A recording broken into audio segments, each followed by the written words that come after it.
राधे राधे, सुप्रभात।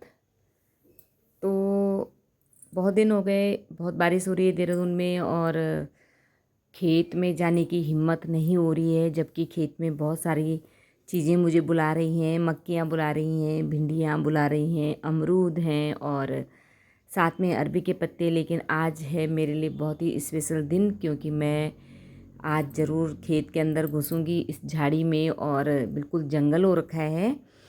स्पेशल दिन इसलिए है कि आज आ रही है रक्षाबंधन के लिए मेरी बेटी घर। और इस बीच जो है पिछले कुछ दिनों से हम लोग काफ़ी बिजी चल रहे थे, क्योंकि हमारे भाई साहब जो हैं, हमारी जो दीदी हैं, मेरे हस्बैंड की जो दीदी हैं, उनके जो हस्बैंड हैं वो काफ़ी बीमार चल रहे थे और बहुत सारी दिक्कतें हम लोगों ने फेस की हैं। तो खेत में जाने का बिल्कुल भी टाइम नहीं लगा। आज मैं गई हूँ तो खेत में मुझे काफ़ी कुछ मिला है। अमरूद मिले हैं और कुछ ककड़ी लगी हुई, खीरा, और वहाँ से मुझे अरबी के पत्ते वगैरह भी लेके आने हैं। इन दिनों हम जा नहीं पाए खेत में, तो सारे बड़े बड़े अमरूद नीचे खेत में पड़े हुए हैं, झड़ गए हैं।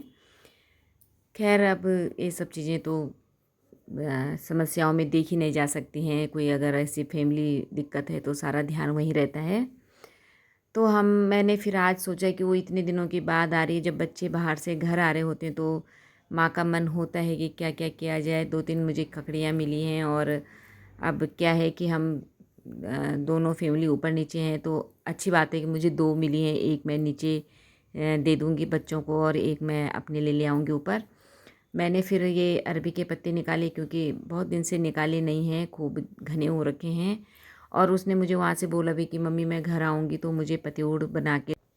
असल में हमें भी पता नहीं लगता है कि बच्चे पढ़ाई के बाद कब बाहर चले गए हैं और कब मेहमान हो गए हों। बेटा हो चाहे बेटी हो, बेटियों का तो ये है कि 1-2 साल जॉब करेंगी, 2-4 साल जॉब करने के बाद ससुराल वाली हो जाएंगी। तो समझो उन्होंने जो यहाँ से पढ़ाई करी और पढ़ाई करके जो बाहर निकल गए, तो वो बाहर निकल चुके हैं। अब वो आपके पास केवल मेहमान बन के ही कभी कभार आएंगे। तो उस टाइम पे लगता है कि बच्चों के लिए क्या क्या तैयारी कर लें। अगर माँ बीमार भी है ना और बच्चों के आने की खबर लग जाए, तो मम्मी एकदम बिस्तर छोड़ देते हैं और लग जाती हैं अपनी पूरी तैयारी के साथ में। जबकि उसने इतना खाना भी नहीं है, वहाँ से होता है। लेकिन यहाँ आके तो जो बच्चे बाहर जॉब करते हैं उनको तो देहरादून में आकर के ये उनके जो है मोमोज हो गया, उनके यहाँ के बर्गर वगैरह, जो भी उनको यहाँ का देहरादून का फेमस होता है वो खाना होता है। घर का खाना खाने का तो टाइम ही नहीं मिलता है। तो फिर भी मेरे को अपनी तरफ से तैयारी करनी थी, और इतनी तैयारी करने के बाद एक आध बार भी वो क्या ही खाएगी इसको। लेकिन कोई बात नहीं है, मेरे को संतुष्टि मिल जाएगी।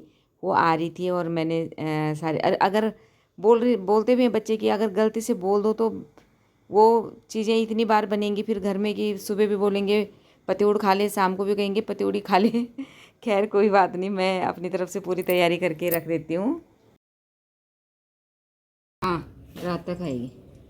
अब रिधि, अब मैं तुझे इधर दिखाती हूँ यहाँ क्या क्या मिला मेरे को। देख, ये पकड़, ये 2 अमरूद तू काटना, ये तू एक खीरा भी ले जा। एक और है ना खीरा, 2 खीरा है ना, ये ले तू छोटा ले जा, क्योंकि दीदी आ रही तो बड़ा मुझे चाहिए, ठीक है। अब मक्की भुनेगी तो कि उबालेगी, क्या करेगी बता? दोनों करती हूँ। दोनों करती है।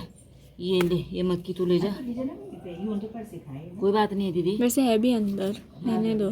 तो ऐसा करके उनको भी इनको भी ना उबाल दो, ऐसे पड़ी रह जाएंगी वो, ठीक है।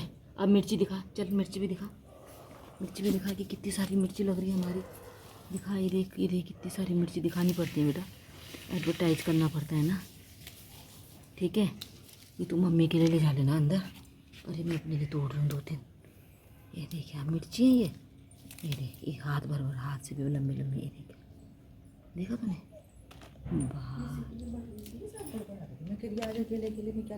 इसको की तैयारी बेटी के आने की खुशी में इतनी है। राधे राधे।